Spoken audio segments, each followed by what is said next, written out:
people online, welcome to BudX Soul.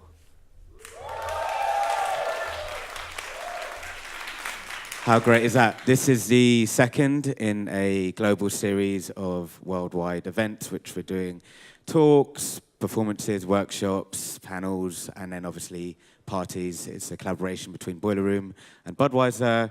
Did the first one in India, and we're really, really happy to be here for the second one in South Korea. I'm very excited about this one. We're doing a production masterclass with Octa Octa. Hi. Hello. How are you?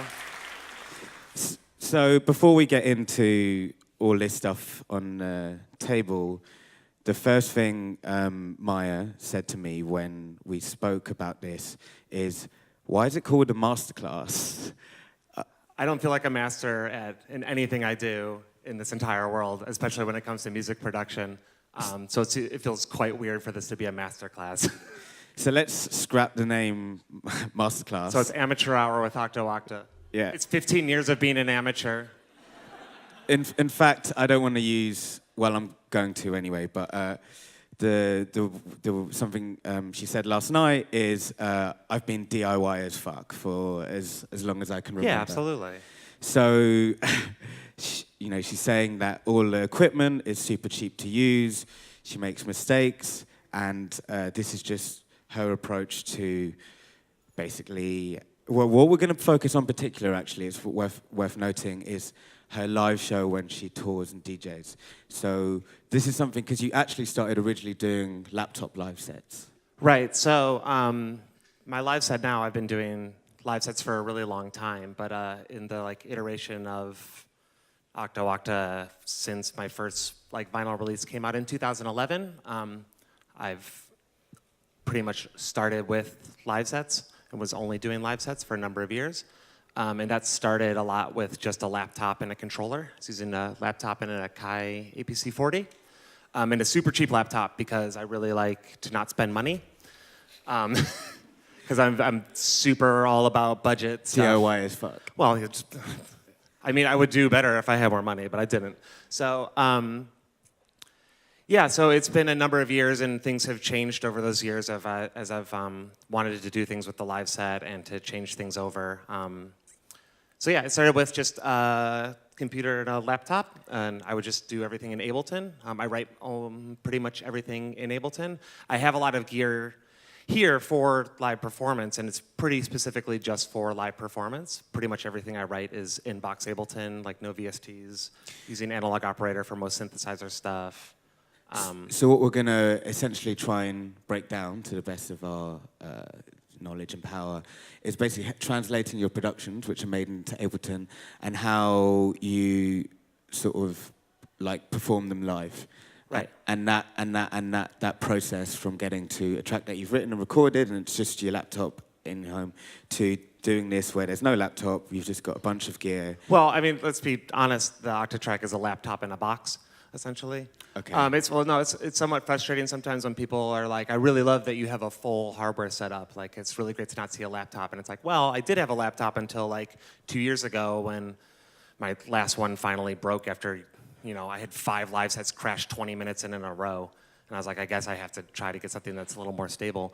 But just super quickly, the Octatrack is the main thing that I'm using for everything. And I don't use it in a very fancy way. It's actually just most of my Ableton, some tracks that are broken down into stems, loops, and single samples that are loaded onto it.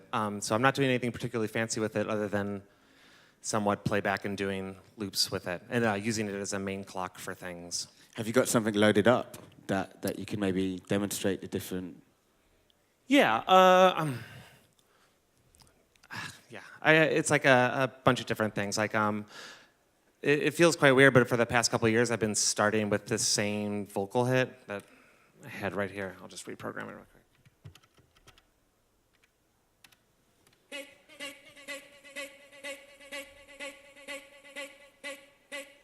So this is just one of the things I use on it will just be the single vocal hit. I'll have some tracks broken into loops. I can talk more about it, but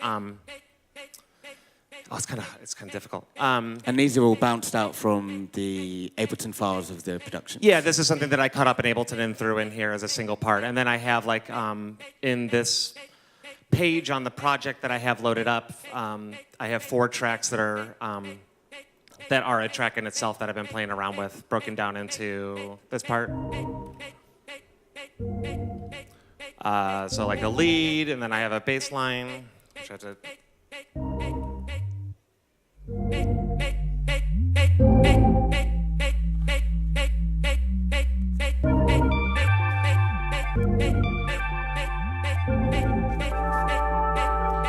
So I'm just triggering the loops with it, and then having, then the 4th one is just drums.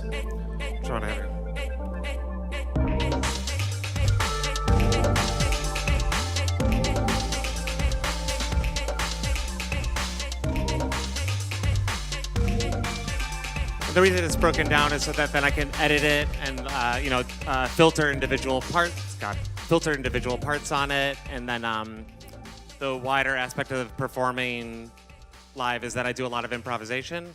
So it's broken down into parts so that I can filter some things out, then start improvising, and then slowly fade out the entire track in those stems. Not everything's like that. That track is in particular. I have some tracks that are like far more complex, where it's just a single thing going back, and I overdubbing drums and doing some other little things on top of it. And then as that's finishing up, I'm playing around with other stuff. What was we're going to get more to that cool, Yeah. fun stuff later.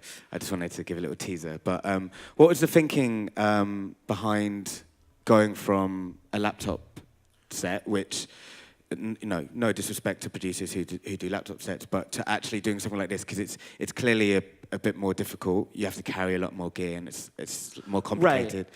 So what was your thinking and logic behind wanting to sort of transform a laptop live set to a setup like this? So it is in 2 parts, and it comes from not spending much money originally, because I was using these cheap laptops with Ableton files, even though most of the stuff I was playing was audio loops. Like once I had like 8 things triggering at once, if I wanted to do any extra DSP, any extra processing on it, just my CPU would spike, and I would start having audio drop out on certain channels, or like have the entire thing crash. And so the first thing I did once I had the laptop and the controller I got some outboard gear. I got like a digital delay, and I got a reverb pedal, and I got a mixer, so that then I could do affecting with that instead of having to put that pressure on the computer itself.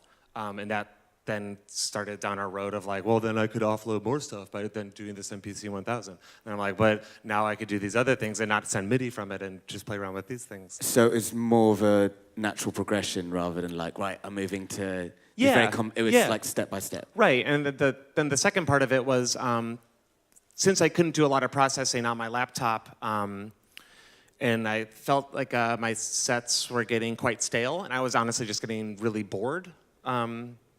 Where eventually it just felt like I'm just like, this just feels like I'm not just pressing play and it's a totally pre-recorded thing. It's like I'm still selecting things, but it just felt like just pure playback, which doesn't feel like a live set at all. It just feels like you're DJing off a laptop, and it just happens to all be your own music. So then I started moving towards a lot of improvisation in my sets, which about half of it is now, which is why I have the Volcas, which you can also talk about.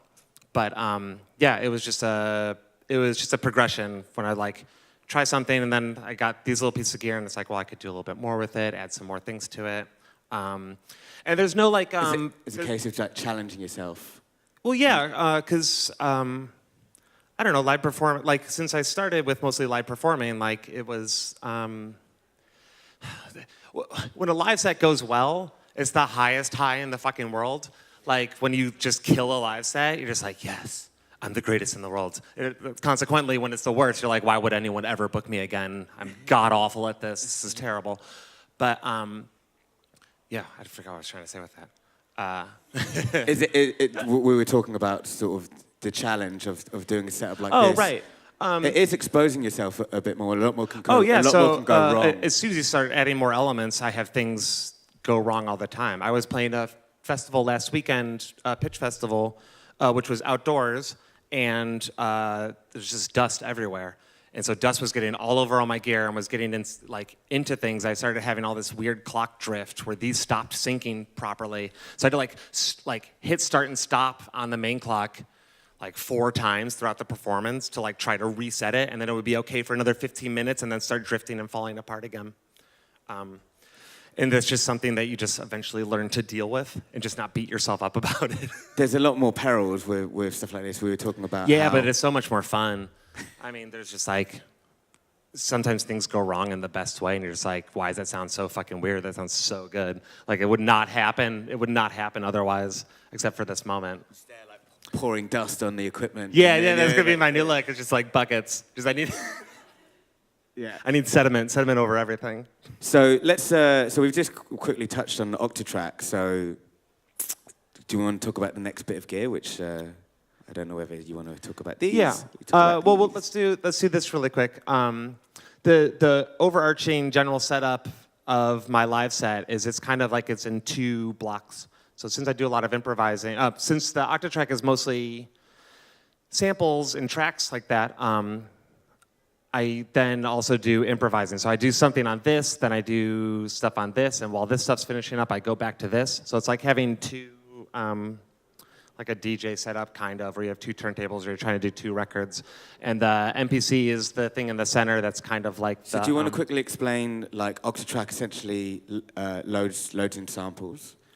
Right, so the Octatrack's a sampler, and so it just has all my samples that were Ableton files and stuff like that. And the ones that you say you do the improvisation on, which is the Korg Volcas. Yeah, all the Volcas, I do all the improvisation on. So these synthesizers or? Yeah, what? so it's 2 synthesizers and a drum machine. Analog keys, which is analog synth, Volca FM, which is an FM synth, and then the just Beats, which is a drum machine, which is, it's okay. It could be better. It has issues, but. So the really nice analogy that I guess you gave it is treating it like a DJ set, where the Octatrack is your samples, right, which is 1 turntable. Yeah. The synths and the Korg Volcas. I'm sorry, I'm not. No, really you're fine. No, that's like the other turntable. This is the improvisation, the other turntable. Right. And the MPC 1000 is essentially the mixing. It's the backbone. It's the backbone of it because I use the MPC 1000 as just a drum machine. I have a lot of patterns that I pre-recorded on it, and I use mostly track mutes on it. And I have it split into 2 channels, which I'll talk about in a minute, I guess. Let's have a little play with the MPC. Oh, it's just drum stuff. I mean,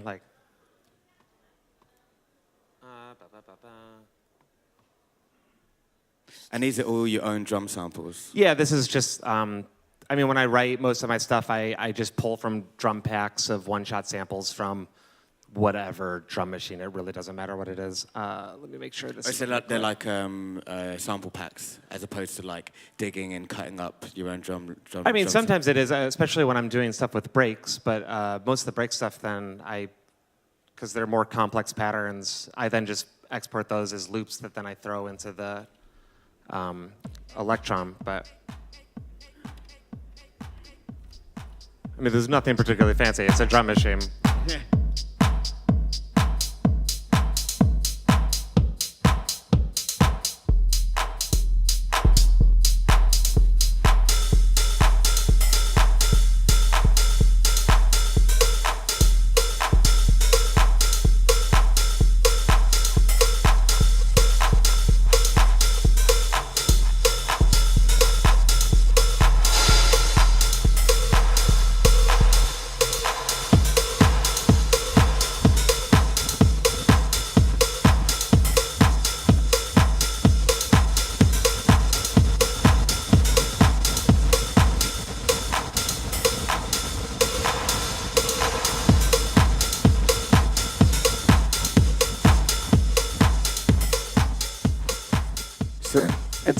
So what are you doing with that little white thing over there?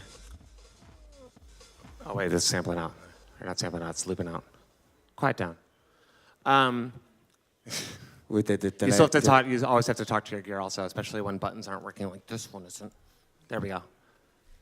I've had this thing's beat to fuck. I mean, no side panels are left on it. Half the buttons we just super glued them, and this one's already fallen off again. How long have you had it for? I've had that for like 2 years. I mean, it's just from touring a whole lot. It just gets beat up by TSA absolutely everywhere. TSA does not respect your gear. Will never respect your gear. I've had like my bag be repacked with like a synthesizer sitting up against the canvas with all the knobs straight up. Like it comes off the baggage claim and it's bowed up. Looks like a humpback whale, and you're just like, fuck me. Like you open it up and you're like, it's done, it's cooked. Are they just opening it because they think it looks like a bomb? Yeah, I mean, you scan it, it's just a whole bunch of like adapters and boxes and wires, and you know, the front of my bag is every single one of my wires, so it's just like cables on cables on cables. Yeah. What's the worst airline? Huh? What's the worst airline? Who's screwed you over the most? I'm not gonna say. Come on, name and shame, name and shame. When you were doing stuff on MPC, what were you doing with that delay pedal? Right, so I do sends with it. I'll talk about this though really quick. The reason that I use the MPC with just a bunch of drums on it, and the reason I call it the backbone of the set, even though it's not the main clock, even though it's not doing the main sampling, is because when I'm doing a live performance, I want it to all be seamless.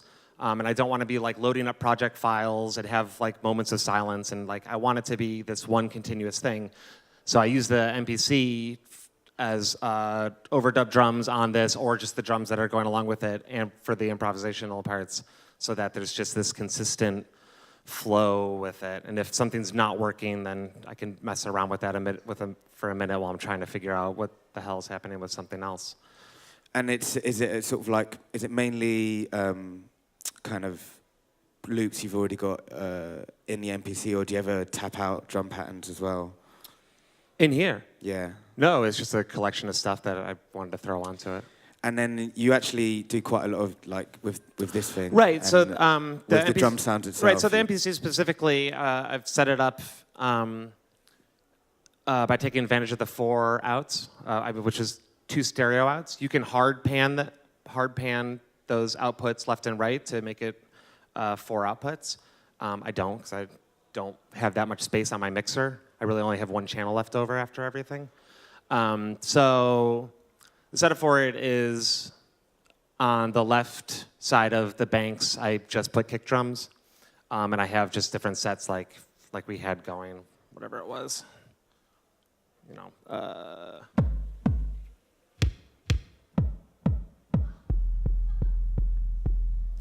And then I have, so the next one's just like claps and snares and rim shots, and then the next setup is hi-hats, and the last one's all toms.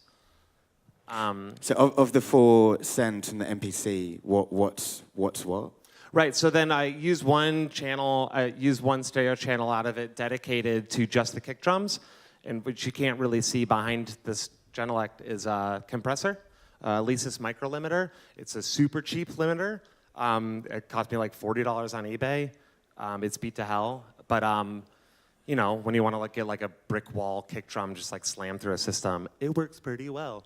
So I do that on one channel, and then on the other channel is the rest of the toms, claps, hi-hats, and I divide it that way because I do a lot of processing with the delay and the reverb as 2 individual sends on this mixer. So because I'm touring a lot and I'm moving around, I need to have a pretty compact mixer.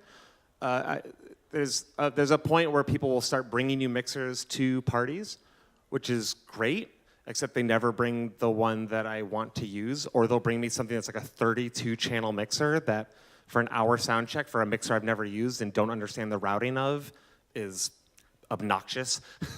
So I always bring my own mixer. So I bring this compact mixer because a lot of compact mixers are great, have onboard effects, but they normally only have 1 send.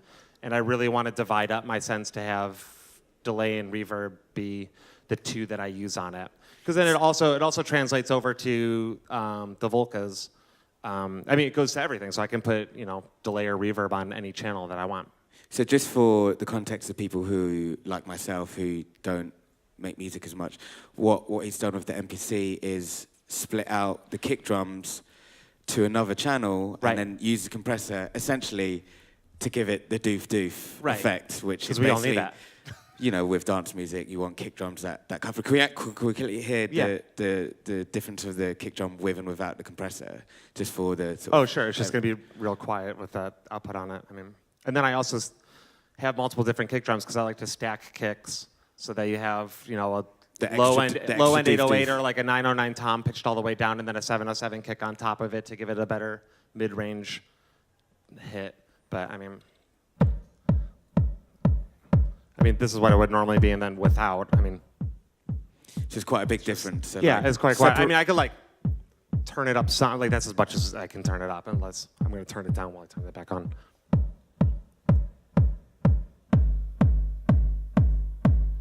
and I don't know. I essentially- like that bullshit. I like it that even though I do like a lot of pretty house music, like when it comes to playing live, like having like a Hard kick like drum. a slaughtering kick drum is like real fun. And this is something that you basically sort of learn along the way. Yeah, sure. I Like mean, when so you first did it, you didn't have a compressor on the Well, kick. You just realized, I need more oomph to this.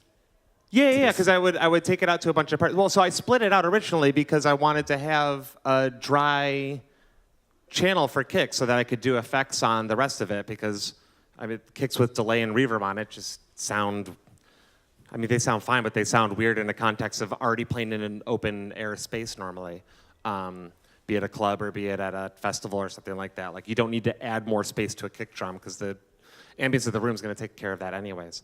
But That's you why do it's been want to broken do it for the into two. tom-toms, the hats, the snares. Yeah. Yeah, because it's just, I don't know, it's just also what I would normally do when I'm producing anyways. It's just to, I don't know, affect everything.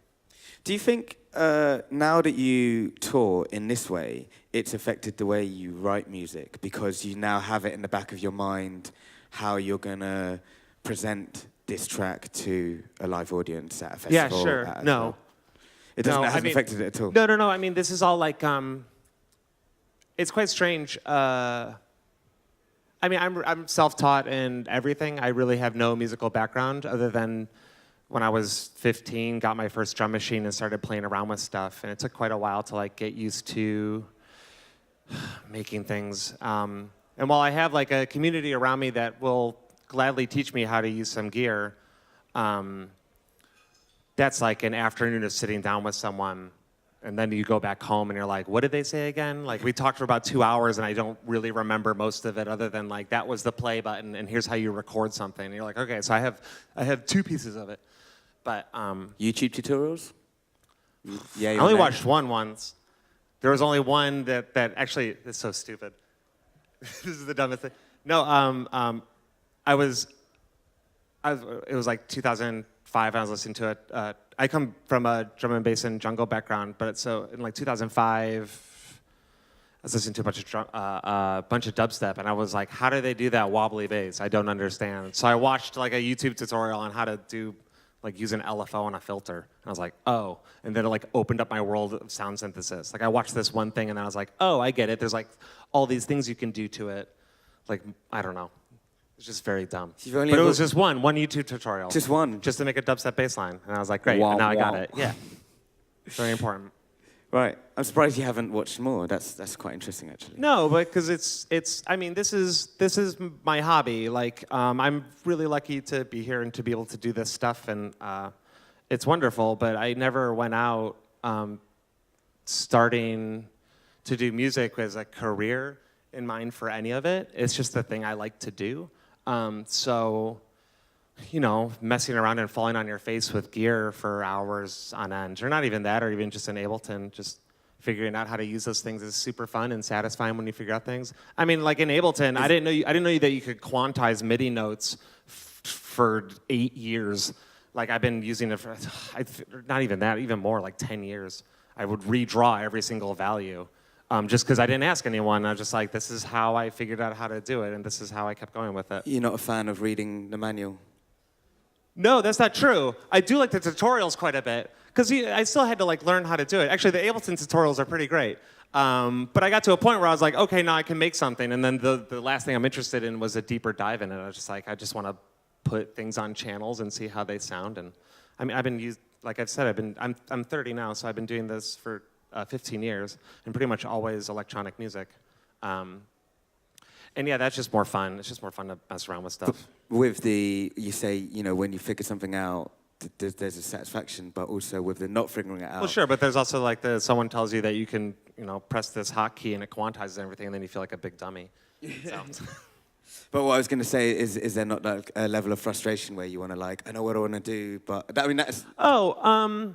And sort of banging your head against the wall trying to figure it out. Not really, only for the reason that years ago I kind of gave up on perfection and making sure things sounded great. I still struggle, when I talk about 15 years of being an amateur, I still struggle all the time with mastering tracks to send to people. I'll send something out to a mastering engineer and they're like, yeah, that sounds cool. Could you take off all the bullshit you did on it to make it sound that loud so that I can actually master it? And I'm like, oh, yeah, sure. Just overly compressed or... Yeah, I used to compress on the master and do all sorts of weird filtering that I was just like, this sounds really great on my headphones. And then I would go play it in a club and be like, this sounds like muddy garbage that no one can really hear what it is. And I still do that to this day. I haven't learned that much, but yeah. So we're slowly piecing it together. We've had a little play on the Octatrack, Turntable 1, had a little play on the MPC 1000, which is the backbone, the mixer. Do you want to talk us through these little beauties? Right. So, like I said, I do a lot of improvising in my sets now to keep myself interested and hopefully keep the audience interested as well. But there's been a lot of iterations of bringing in synthesizers when I was using a laptop and trying to figure out how I could use it more. Because I have a lot of friends that are live producers that do these great sets, but they do all hardware sets. And they do all hardware sets because they produce on all hardware, which makes perfect sense. And since I don't, reincorporating that stuff into my sets took a while to feel right and to figure out what I wanted to do. So I'll say the reason now I use the Volcas is because they have an internal 16-step sequencer, and I don't have to send MIDI to them beyond the clock data to make sure they're all in sync with each other. And I like that I don't have to select on any other thing to send new patterns to it. The ribbon controllers on it are tough, and you can definitely hit the wrong notes all the time, but that's also quite fun. It's quite small to be fiddling about with. Yeah, but especially in a the other dark thing that's club. great about these is that when one of them breaks, it only costs $150 to replace it. Yeah. So that. Do they break often? Yeah, I had this one. This is my second one of these. This one, every time I turn it on, the LFO slowly goes up in clock rate. You just watch it scan for about a minute.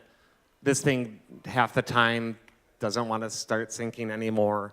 But, what is it? Who cares? I just You seem quite open with the DIY aspect and sort of... Yeah, if anyone says that they have it down pat, they don't. They're liars. Yeah. Or if they do, congratulations to them. Especially when as soon as you get beyond one piece of gear, it's just tons and tons of things can go wrong, and it just takes a while to get used to that and to understand that that's going to happen, and to not beat yourself up about it in the moment when it is happening, because it will go wrong. But that's great. Are you a bit of a gearhead? A lot of people are trying to find really rare synthesizers. No, like I said, I'm a huge proponent of budget gear. I don't think I get quite frustrated sometimes with the push on technology and better tools and pieces to use, typically because they're a little expensive. As much as I think modulars are super cool, they're also kind of a tool of elitism at some points because of the entry point for how much they cost to get involved with them.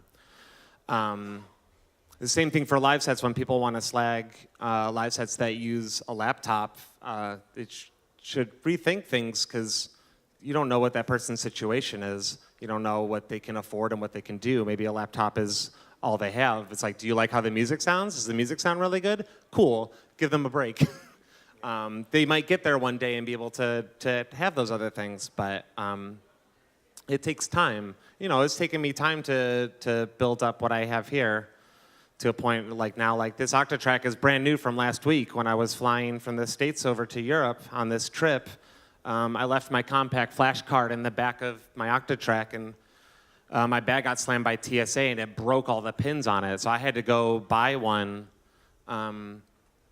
It's like an emergency because I had this to do. I was like, I kind of need to have one that's here and working. Yeah. So. Can we have a little play with these? Yeah, so we can show the Volcas. So the reason I'm using the Volcas now versus when I was using synthesizers and sending MIDI data to them is because I like the fact that they have internal sequencers, and I can write something on the fly really quick, erase it, and it does a lot of motion control stuff. I think the analog keys is super underrated. I think in a studio it doesn't sound particularly great, but on most sound systems you can get it to rip pretty well.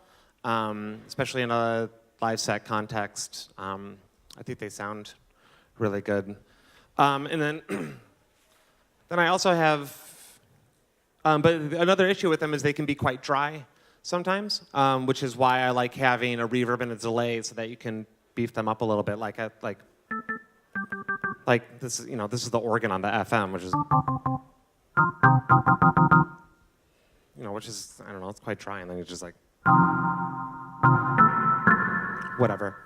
But I don't know, there's like, opportunities to beef it up and make it sound a little bit better.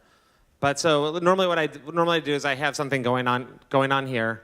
I have drums going over it the entire time to keep things in sync. So as soon as whatever I'm doing on here is finishing up or I'm getting bored with how it sounds and I'm filtering it out, I start programming on these.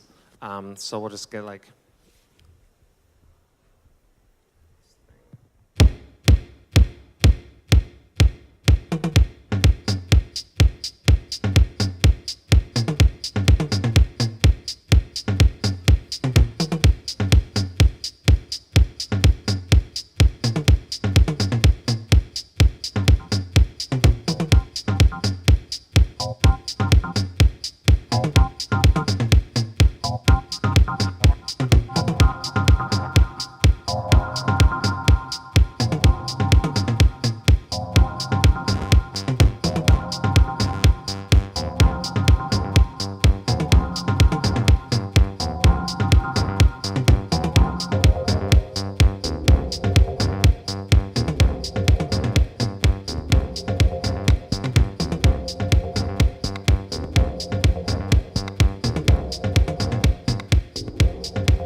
Thank you.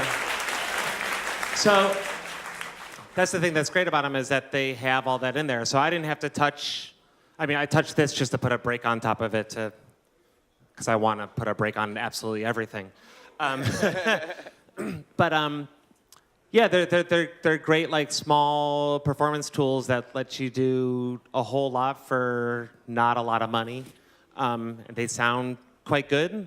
They're really fun, and with this ribbon controller, it can be quite tough. Sometimes you can't. I don't know if anyone can see, but the top of these don't have keys. They just have printed on keys for it for where you're supposed to be touching it. But I don't know. I don't have large fingers, but they're quite small. So there's a lot of like hitting two notes at the wrong spot and all sorts of things. But like that'll also lead to weird off things that just like sound really cool and weird. I don't know. Have you thought about? Have you played around with like bigger, more expensive synthesizers? Sure. I mean, I'm really set on having to use things that have internal sequencers, because also for the reason that if I started using the MPC instead of really quickly slapping around on these, I would have to put a keyboard into that, and then I would have to set up a new track channel, record into it, and then have it be sent back to it.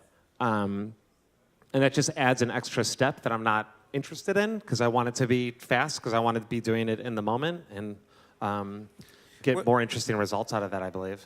When you do a lot of the improvisation bits in your live, do you ever do that and be like, oh, that sounds sick, I need to remember that, and then go home and take what you've just improvised at a festival, at a club, and be like, right, I need to remember, I need to record that and turn it into a track? Sure. So one of my favorite things right now is I really don't like any of my live sets to be recorded. I mean, sometimes they are. If a club night wants to do a recording because they record all their sessions, that's totally fine if they want to keep it. The thing I like about doing so much improvisation now in sets is that there's moments that are really great.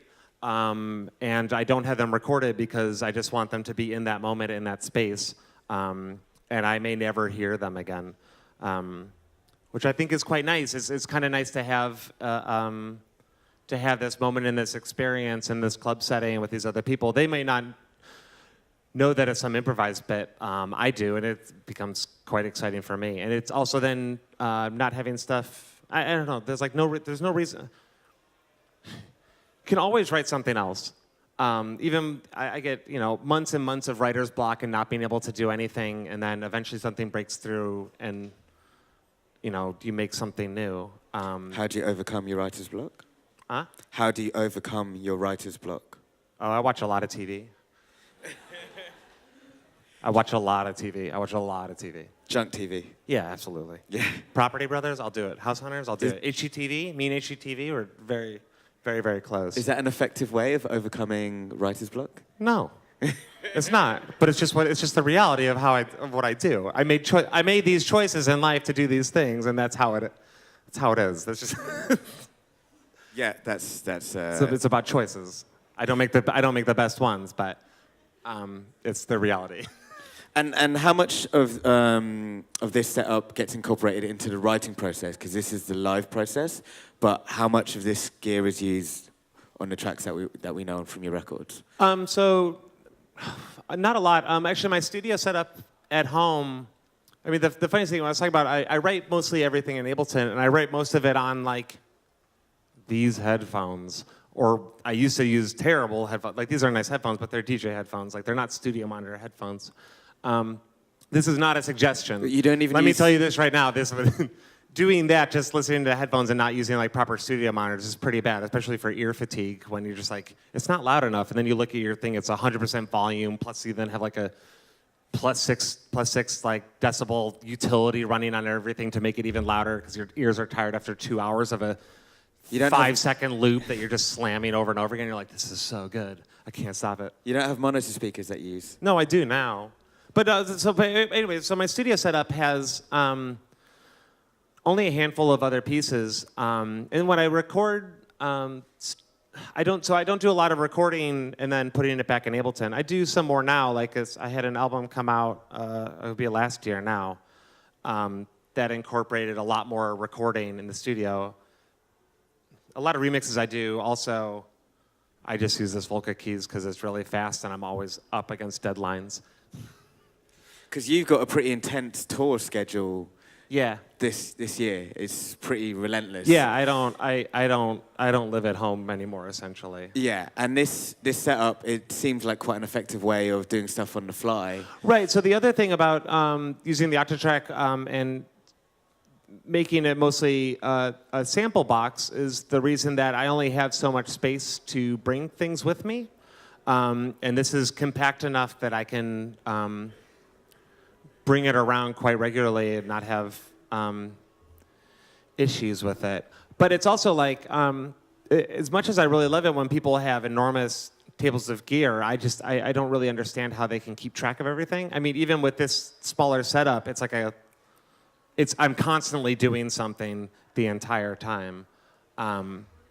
It's definitely you're staying busy. Like one thing when you watch like a set from a producer who's just going through Ableton, basically files, I do kind of be like, what are you doing other than just pressing play? Right. And you're right, it's about the end result, but there's something satisfying about watching a performer and you know they're actually doing stuff and it's actually... No, sure. It's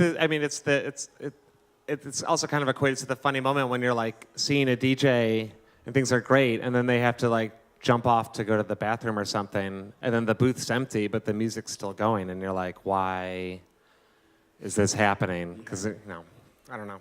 Stay and work for your money. Yeah. So we're gonna open it up to questions, but can we have one more little jam session from? Yeah, I can mess around with it for a minute. Let's see. See it all in action now. I don't quite know what I want to do. It's so weird to not. I have faith that you're gonna figure it out.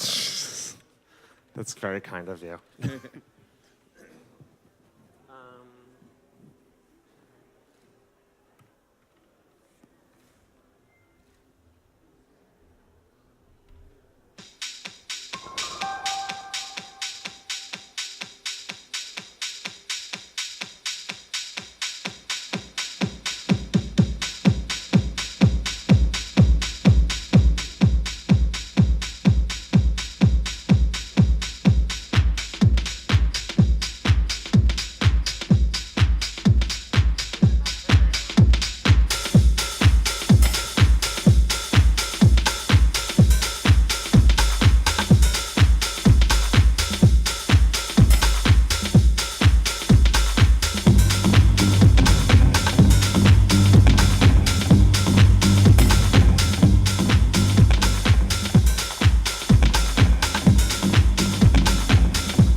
Amazing.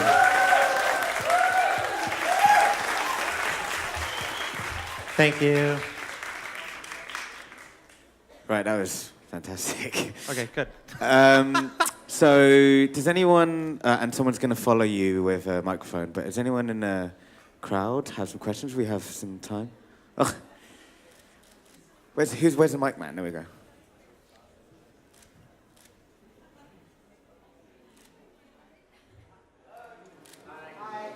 Can you hear me?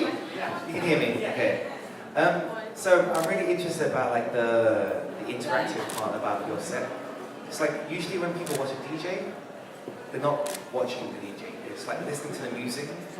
And what I'm interested by is like you have a live element to your set. How do you keep people interested by that? Because like they see you and you're pressing buttons and you're twiddling knobs, but like how do they know that you're doing something that is purely spontaneous, purely creative, like you are there in that? I mean, they don't.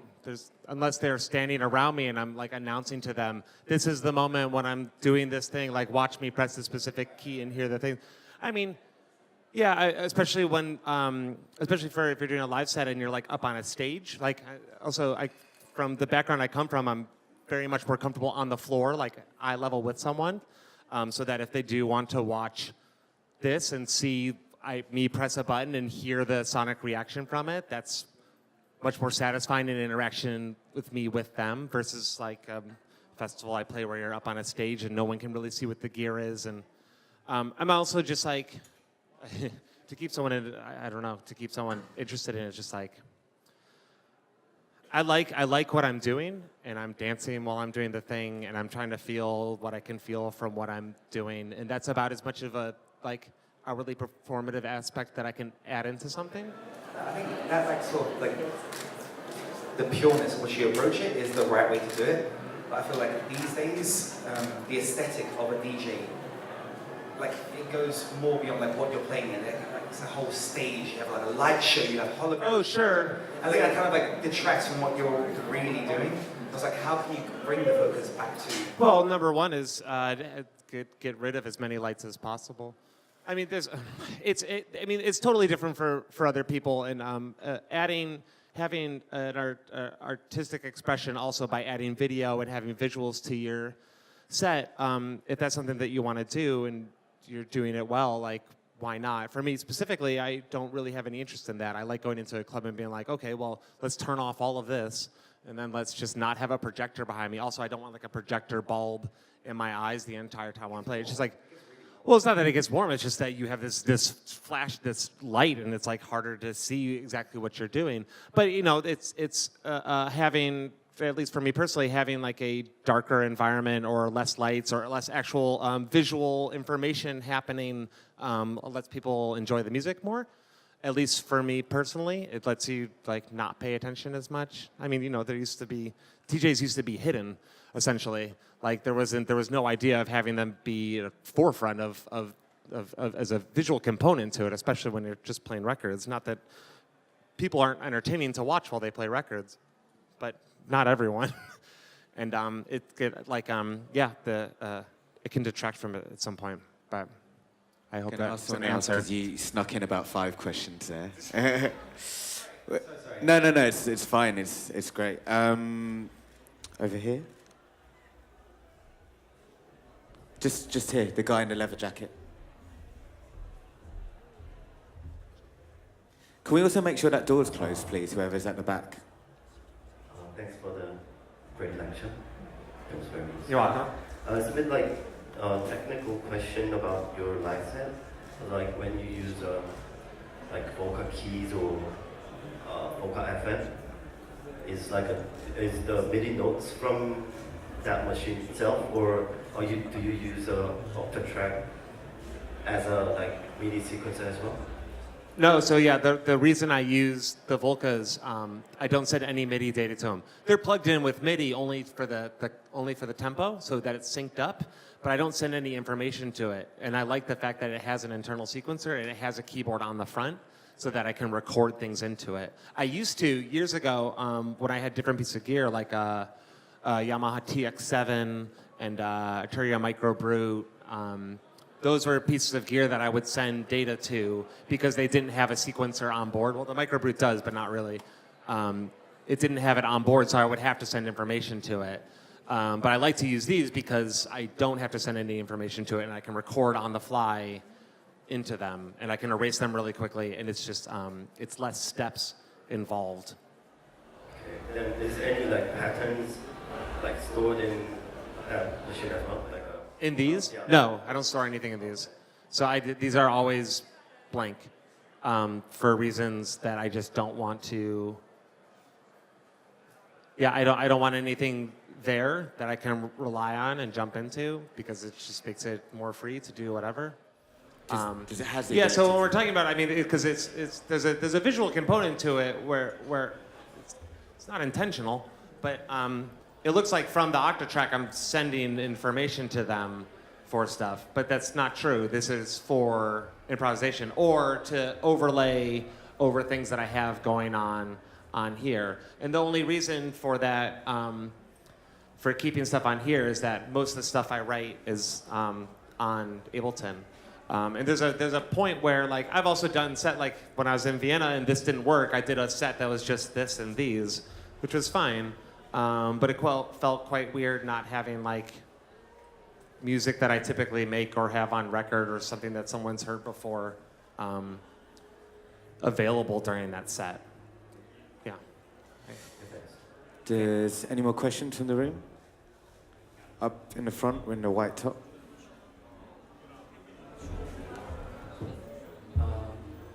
Said you've been making music for about 15 years.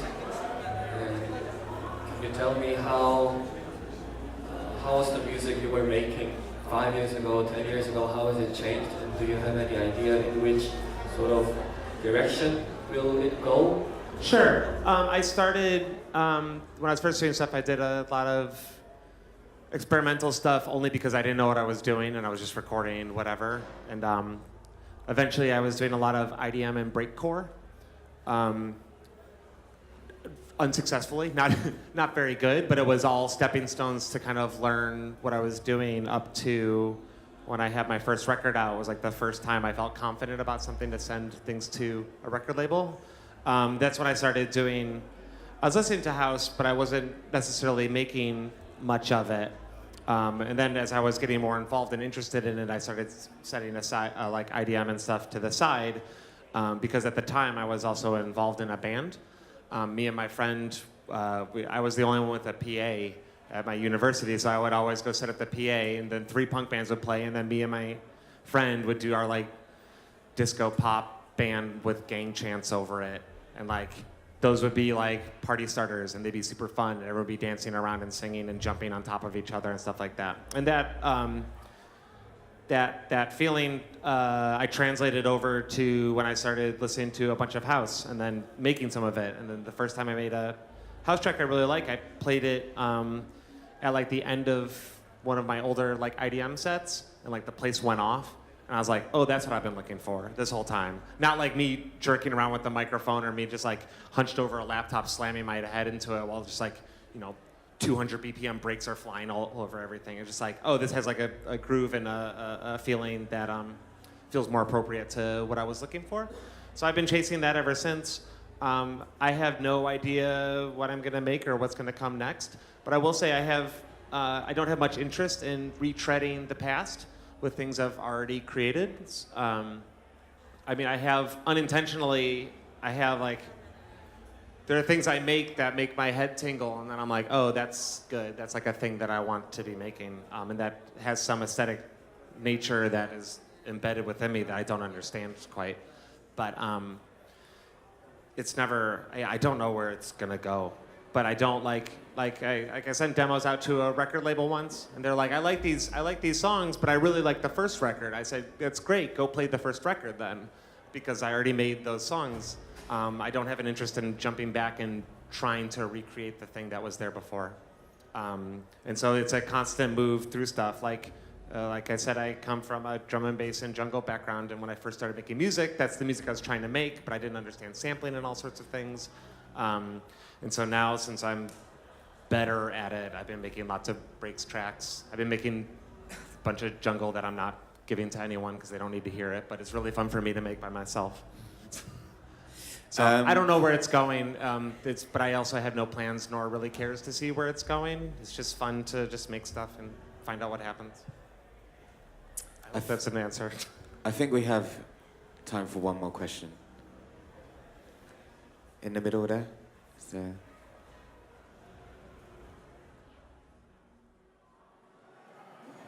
Kind of outside the realm of like technicality, but outside of like the discipline of music, do you find any inspiration from other artists in other disciplines?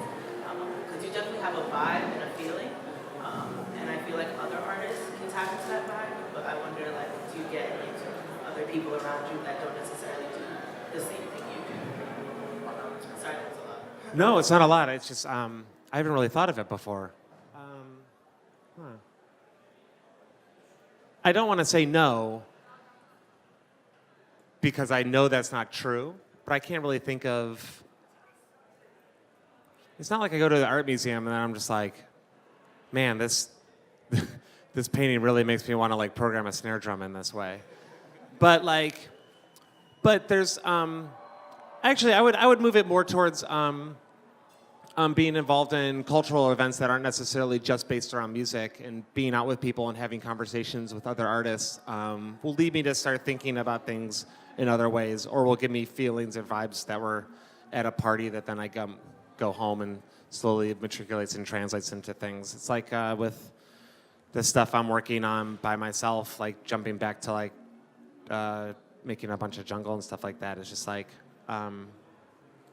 that just comes from like conversations with other people outside of a club point. We're just like, I don't know, like talking about being kids or being like trying to reharness nostalgia as everyone always is all the time.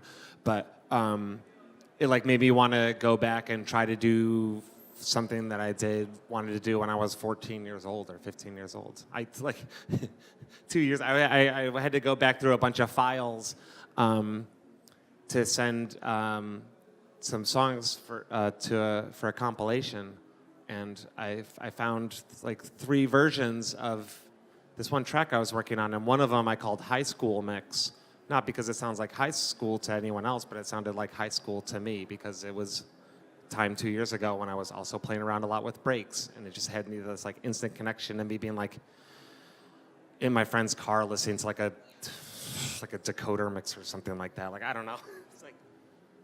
I don't know. It's just it's always friends from everywhere always. It's also I don't know. It's there, but I can't give you a good solid example of what it would be.